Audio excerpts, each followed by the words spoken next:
Welcome back po sa Agri sa Agri. Ngayong episode, yayakapin po natin at hindi kakatakutan ang modern technology when it comes to aquaculture. Siyempre, kasama natin po ang mag-asawa, si Sir Melvin at Ma'am Juliet, dito po sa kanilang bayan.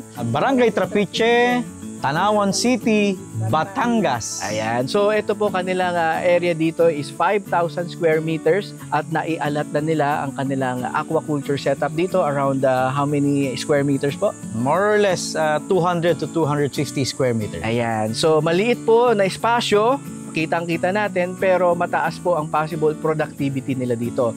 So, dahil po sa ating gagamiting technology, ang circular tanks na ang gamit po ay ang fiberglass, of course, yung biofloc technology, kaya po nilang makaharvest dito more or less 5 to 6 tons ang pwede. 200 square meters, pero meron po sila ngayon 11 circular tanks ang kaya po sa pag-aalaga ng hito. So, ang laki po ng difference noon kung magpapagawa kayo ng earthen pond.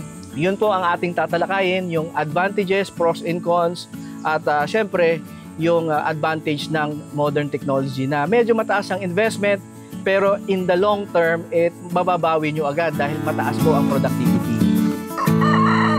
Panoorin ang full video sa ating YouTube channel, Agri sa Agri. Don't forget to follow, like, share, and subscribe.